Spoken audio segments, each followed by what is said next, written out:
My other objective, and more importantly for me, was to be updated in the plans and programs of the province as far as COVID-19 is concerned.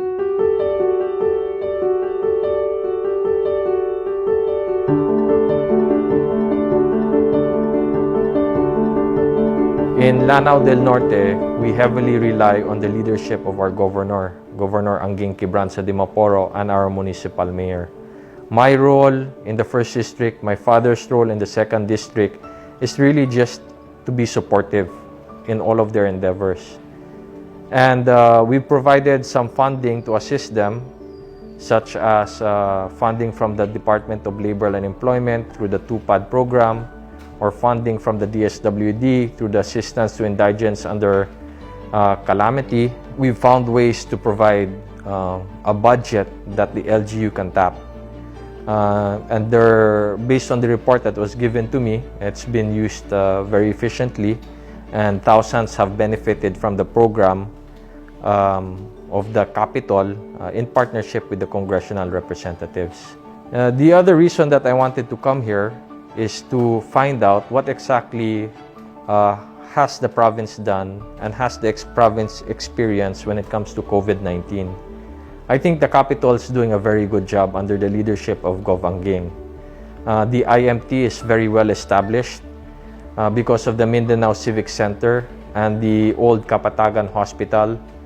We have the facilities needed to properly isolate those that tested positive with the rapid test kits, and then properly isolate in a hospital setting those that tested positive with the PCR swab tests, which means that they are COVID positive.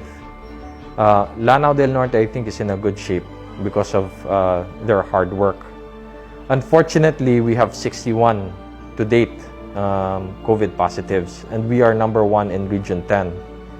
Of the 61, 59 are actually from OFWs and LSIs. I don't necessarily see the high amount of COVID cases as a bad thing. This is just the province working very hard and being, at the same time, very diligent and careful to make sure that our locally stranded persons and OFWs can come home. In Lanao del Norte, we don't want them to experience what we see in the newspapers, na stranded sila sa Manila or Cebu, tumutulog sila sa highway, under the overpass, under bridges, or in gymnasiums. You know, that's really a heartbreaking sight to see. Governor Angging and her staff and the mayors don't want that to happen to the people of Lanao del Norte who cannot come home. So they're trying their best to accommodate people coming in, the locally stranded persons and also the OFWs. And up to now, we have been able to accommodate them because of our preparedness and our facilities. What's lacking, however, is the PCR labs here in northern Mindanao. There's only one that we rely on, and that's in Cagayan de Oro.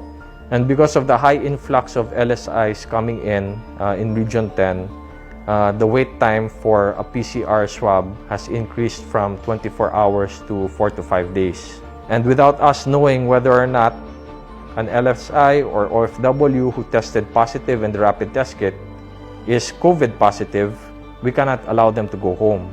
And this is where they accumulate in our isolation centers. So looking forward, and I want to acknowledge Governor Angging Quibranza Dimaporo for this, Lanao del Norte is planning to build its own PCR lab.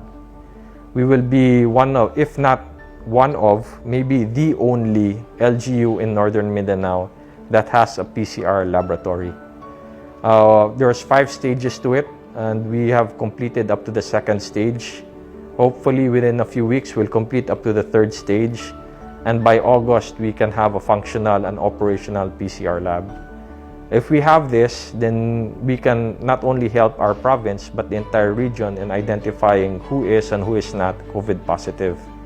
And by doing so, we can expedite the release of LSIs and OFWs who are under isolation because they have tested positive due to rapid test kits.